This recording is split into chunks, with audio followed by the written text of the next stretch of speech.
Oi, meus amigos, é uma satisfação para mim estar aqui novamente conversando com vocês e hoje eu trago o assunto sobre a manifestação do Espírito Santo na Terra. Eu trarei revelações lindas para vocês, emocionantes, e também espero que você me apoie no meu canal do YouTube, se inscrevendo e tocando no sininho, para toda vez que eu postar um conteúdo novo, você possa ser notificado. Então vamos começar com o assunto de hoje? O Espírito Santo não é algo, ele é alguém, ele é uma pessoa. Ele vive eternamente e se faz um com Deus e com Jesus Cristo também, porque ele é uma das pessoas da Trindade, que é composta pelo Deus Pai, pelo Deus Filho e pelo Espírito Santo. E a pronúncia da palavra Espírito Santo em hebraico se diz assim: Ruach Kadosh. Ruach quer dizer vento, espírito. E Kadosh quer dizer santo ou sagrado. Então, em hebraico, que é um dos idiomas no qual a Bíblia original foi escrita, Espírito Santo ou Ruach Kadosh quer dizer vento santo ou vento sagrado, Espírito Santo, Espírito Sagrado. E em diversas vezes, quando a Bíblia faz menção ao Espírito Santo, ela automaticamente conecta a pessoa do Espírito Santo com mais duas coisas: água e nascimento. É como se fosse um trio. Esse trio sempre anda junto, o Espírito Santo, a água e o nascimento.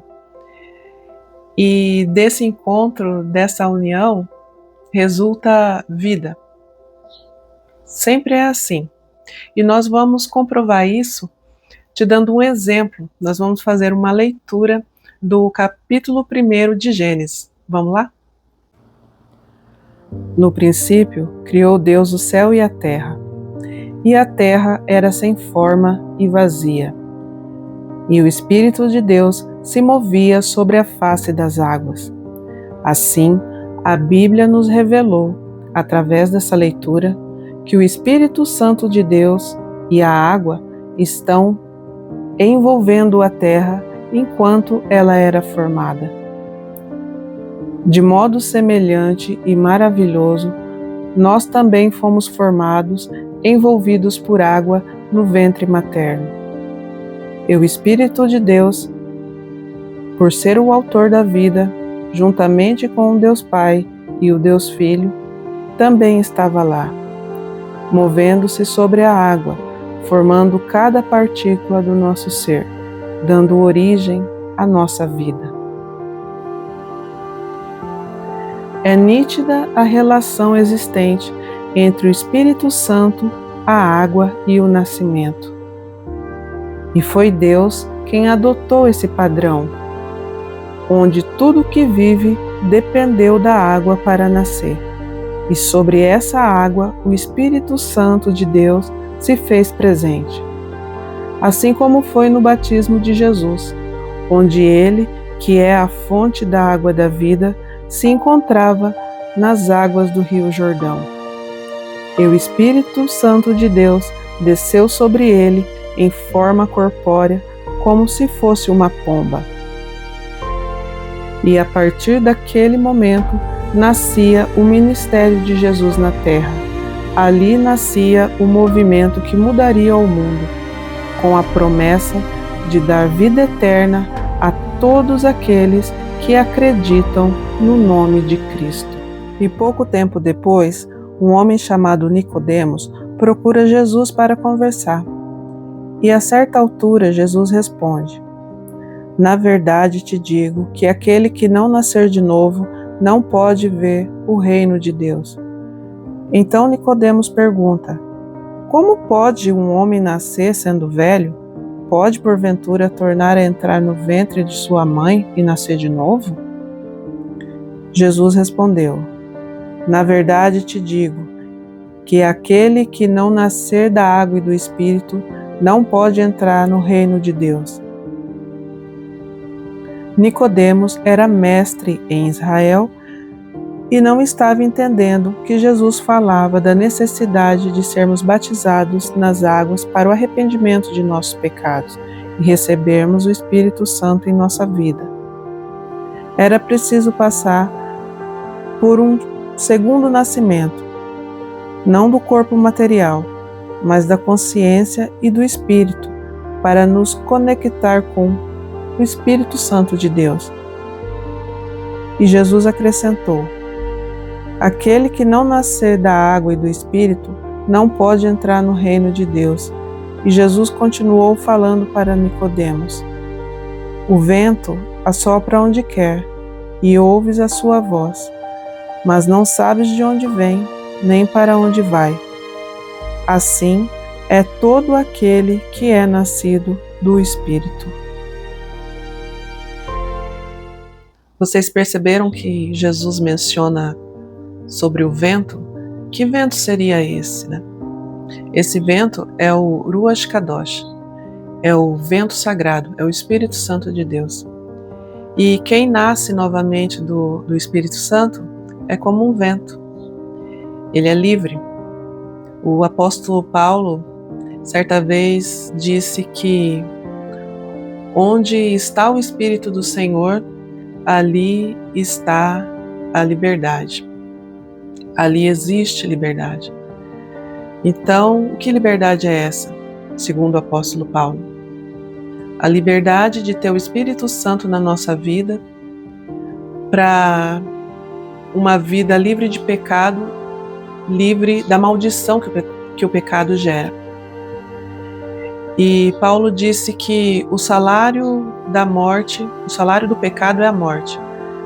Mas quando nós espontaneamente nós somos cobertos pelas águas do batismo, nós sepultamos nossos pecados, e quando nós levantamos de dentro dessa água, nós nascemos uma segunda vez para uma vida guiada pelo Espírito Santo. E foi isso que Jesus estava tentando dizer para Nicodemos naquele dia. Mas se o pecado gera morte, o Espírito Santo gera vida. E para que você entenda melhor todas essas conexões do Espírito Santo com a vida, com uma nova vida, é preciso entender que Jesus sempre dizia aos seus discípulos que ele seria morto, mas que ao terceiro dia ele ressuscitaria e então ele subiria ao céu. E não seria mais visto por ninguém até a sua segunda vinda no final dos tempos. Ele disse: Eu vou para o Pai, porém não vos deixarei órfãos. Eu vos enviarei o Espírito Santo para dar uma fé inabalável para nós, nos dar dom para anunciar a palavra de Jesus e não negar o nome de Cristo. E assim iria se cumprir uma antiga profecia do profeta Joel, que disse que o Espírito Santo seria derramado sobre toda a carne. O que significa isso? O Espírito Santo iria vir sobre cada povo, cada língua e nação, sem distinção de raça. E o Espírito Santo viria para nos socorrer, para nos acalmar naquelas horas difíceis da vida. E por essa razão, Jesus Cristo chamou o Espírito Santo de Consolador. Ele é o nosso Consolador. E quando ele viesse ao mundo para nos batizar, porque João Batista falava que nós deveríamos nos batizar nas águas para o arrependimento, mas viria um que nos batizaria com o Espírito Santo.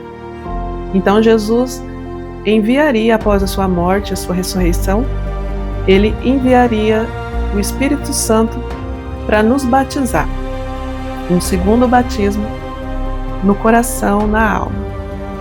Então Jesus passa uma ordem aos seus discípulos dizendo assim: permaneçam em Jerusalém até que do alto sejam revestidos de poder. Então os discípulos de Jesus acatam a essa ordem e permanecem em Jerusalém, e de repente eles são visitados por um vento muito diferente sobre eles. E esse vento era o Ruach Kadosh, o vento sagrado. Ali eles foram batizados no Espírito Santo e eles ganharam um revestimento espiritual, eles ganharam poder para anunciar a palavra de Deus no mundo inteiro. E essa palavra de Deus foi falada e foi escrita, e por isso que ela está em nós nos dias de hoje, por isso que nós a conhecemos. E essa palavra é que nos traz o Espírito Santo, porque é através dela que nós o conhecemos e que nós aceitamos o trabalhar dele no nosso coração, nos revestindo de força, de coragem e de fé. E o Espírito Santo, ele teve uma participação muito especial na nossa vida, como já foi mencionado aqui, que foi na nossa concepção. Ele nos criou, ele nos formou no ventre da nossa mãe. E hoje, além de nos batizar, nos revestir de poder de Deus, ele nos convence a respeito de 3 coisas. Ele nos convence do pecado, do juízo e da justiça. Eu preparei um vídeo para você para explicar melhor o que significa isso que eu acabei de mencionar. Então vamos acompanhar? Hoje o Espírito Santo é encarregado de nos convencer do pecado. E todos os nossos pecados têm a mesma raiz: não crer em Jesus totalmente. Toda vez que a gente pecou, foi por ter deixado os ensinamentos de Cristo de lado para agirmos guiados pela nossa falsa sabedoria, pela nossa raiva, pela nossa vaidade, ou pelas vãs filosofias do mundo, do horóscopo do dia, dos conselhos de pessoas insensatas. Tudo isso nos afastou da verdade e do caminho que é Cristo. Nossa incredulidade e orgulho não nos permitiram enxergar nossa condição pecadora, vulnerável, carente de transformação, de perdão e de salvação. E na nossa soberba, por um instante decidimos andar sozinhos, nos desprendendo da mão do nosso Pai Celestial. Mas para nossa sorte, o Espírito Santo nos foi enviado por Cristo para nos convencer da gravidade dos nossos atos e nos ensinar a fugir do mal. Ele nos mostra que a lista de coisas que ofendem a santidade de Deus é extensa, que todos nós pecamos e estamos destituídos da glória de Deus. Todos nós somos reprováveis diante dele, por uma coisa ou por outra, e isso nos coloca direto no banco dos réus. Mas a boa notícia é que existe uma solução para este problema. Porque depois que o Espírito Santo nos convence do pecado, ele vai nos convencer da justiça. E que justiça é essa? Que Jesus morreu na cruz por nós e o seu sangue tem o poder de nos absolver, e se confessarmos nossos pecados e abandoná-los, podemos ter acesso a uma justiça gratuita e a um advogado fiel e justo, que é Cristo Jesus. O Espírito Santo nos faz compreender que, apesar de sermos transgressores da lei, cabe um recurso, uma defesa a nosso favor diante de Deus, para sermos declarados não culpados. Essa justiça de Deus é cheia de amor e que concede oportunidades iguais para todo mundo apelar a Cristo e assim poder obter perdão e misericórdia. E por fim, o Espírito Santo nos convence do juízo de Deus. Jesus disse que o inimigo das nossas almas já está julgado. Porém, quanto a nós, o nosso julgamento ainda não ocorreu. A sentença ainda não foi proferida. Ainda há tempo de termos a queixa retirada contra nós. Na verdade, se Deus investigar nossos corações, serão encontradas provas suficientes para Ele nos condenar. Porém, se as nossas transgressões ficaram no passado e agora existe um esforço sincero para errarmos menos, e se Jesus é achado dentro do nosso coração, a Bíblia diz que nenhuma condenação há para os que estão em Cristo Jesus. Então vocês viram o trabalho maravilhoso que o Espírito Santo de Deus nos faz? Ele nos convence do pecado, da justiça e do juízo, e Ele nos acompanha e nos ama desde o início, e Ele também nos ajuda nas nossas fraquezas. Jamais nós podemos resistir ao Espírito Santo, tentar eliminar Ele da nossa vida, porque Ele é o nosso amigo verdadeiro. Nós não podemos apagar a chama do Espírito Santo no nosso coração. E todos os nossos pecados praticados, eles poderão ser perdoados. Mas quem odeia o conselho divino e quem peca contra esse tão santo Espírito de Deus, proferindo contra ele palavras que ferem a santidade de Deus, aí não há perdão, não há mais esperança para essa pessoa. O Espírito de Deus, ele é sensível, ele é puro, ele é santo, e nós devemos tratar ele com muito respeito e com amor que ele merece, com a dignidade que ele merece. E porque não são os nossos pecados que nos conduzem ao inferno, porque Deus perdoa o pecado, mas o que nos condena de verdade é dizer não ao Espírito Santo, blasfemar contra Ele, desprezar o sacrifício que Jesus fez na cruz por nós. Isso é que nos condena. Aí nós vemos a justiça de Deus, como foi mencionado aqui. Jesus, ele sempre tem perdão para nos dar. O que nos condena é a não aceitação desse perdão que ele nos oferece gratuitamente. Nós nunca podemos ter esse pensamento de que Jesus, o Espírito Santo, cobra muito de nós, que ele quer tirar a nossa liberdade, porque é ao contrário, ele quer nos libertar das práticas nocivas à nossa alma, ao nosso próximo também, porque a pior coisa que pode existir na vida de alguém é ela viver sem regras, ela viver sem lei e se liberar para realizar tudo que ela quiser. Existem pessoas que bloqueiam tanto o acesso do Espírito Santo ao coração dela, que chega um ponto que Deus diz assim: não tem mais jeito para essa pessoa, eu já tentei de tudo, então eu vou entregar ela ao seu bel prazer. Eu vou entregar ela às paixões dela, deixar ela viver da forma que ela quer. Não vou mais usar pessoas para dar conselho para elas. Vou deixar ela à vontade. E o que acontece é que essa pessoa, no final, ela tem um desfecho muito triste, porque ela perde todos os limites.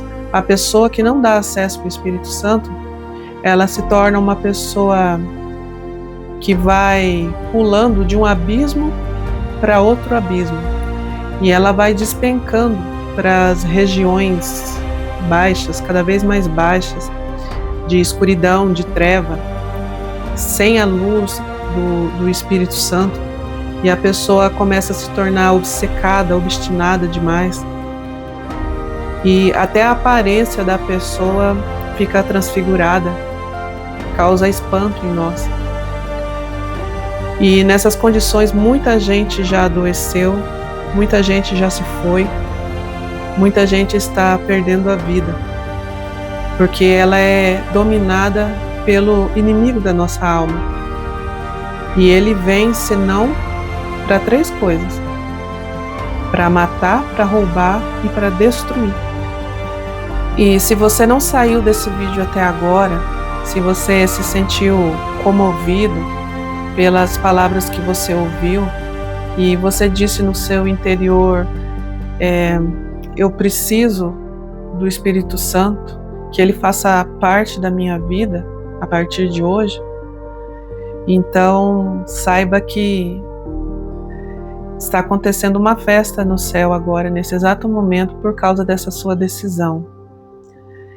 E está escrito na Bíblia, no livro de Hebreus, que se hoje você ouvir a voz do Espírito Santo, não endureça o vosso coração. Então vamos fazer conforme Jesus nos ensinou. Vamos entrar no nosso quarto, fechar a porta e orar ao nosso Pai e clamar pela misericórdia dele, pedir perdão e com certeza ele vai nos conceder. Vamos orar espontaneamente, com as nossas próprias palavras, porque, na verdade, nós não sabemos como orar, mas o Espírito Santo, ele intercede por nós, conforme diz a Bíblia, com gemidos inexprimíveis. E você sabe o que é isso? É que o Espírito Santo, ele leva as nossas orações a Deus chorando, suplicando, porque ele quer que os nossos pedidos sejam atendidos, porque ele nos ama. Ele trabalha durante toda a nossa vida tentando nos convencer do pecado, do juízo e da justiça. Ele quer nos mostrar o amor de Deus através de Cristo, e ele luta por nós. Ele não quer desistir de nós. Por isso que ele leva as nossas orações a Deus com gemidos inexprimíveis, chorando. E talvez na sua vida você nunca foi amado de verdade por ninguém. Talvez você sinta isso dentro do seu interior. E talvez você nunca tenha experimentado o amor de um pai. Talvez a vida foi muito difícil, muito dura para você. E você não tem a figura de um pai de amor na sua vida. Mas hoje pode ser a sua primeira experiência. Entra no seu quarto e ora para Deus. Se for preciso, derrame lágrimas diante dele e fala: eu quero mudar de vida, eu quero ser uma nova pessoa, eu quero passar por esse novo nascimento, aquele que Jesus falou para Nicodemos. E é importante mencionar também aqui que existem pessoas que se julgam muito justas, muito santas, se julgam impecáveis. Essas pessoas também necessitam do tratamento do Espírito Santo na vida delas, porque pessoas assim costumam enxergar somente o erro dos outros e não conseguem fazer uma autoavaliação. E todos nós precisamos de humildade para dar espaço ao Espírito Santo de Deus, para que ele possa nos mostrar onde nós devemos melhorar e até aquilo que nós devemos abandonar na nossa vida para nós sermos mais coerentes e mais agradáveis diante de Deus. E um último recado: nunca se esqueça que o Espírito Santo nos aproxima de Cristo e Cristo nos aproxima de Deus. O Espírito Santo, ele é o seu maior amigo, aquele amigo que Jesus Cristo te apresenta, Jesus Cristo te envia, e ele é o seu consolador. Em todos os dias que Deus te der nessa terra, ele estará presente com você. Então, Fiquem com Deus, que Deus abençoe grandemente a vida de cada um e até breve.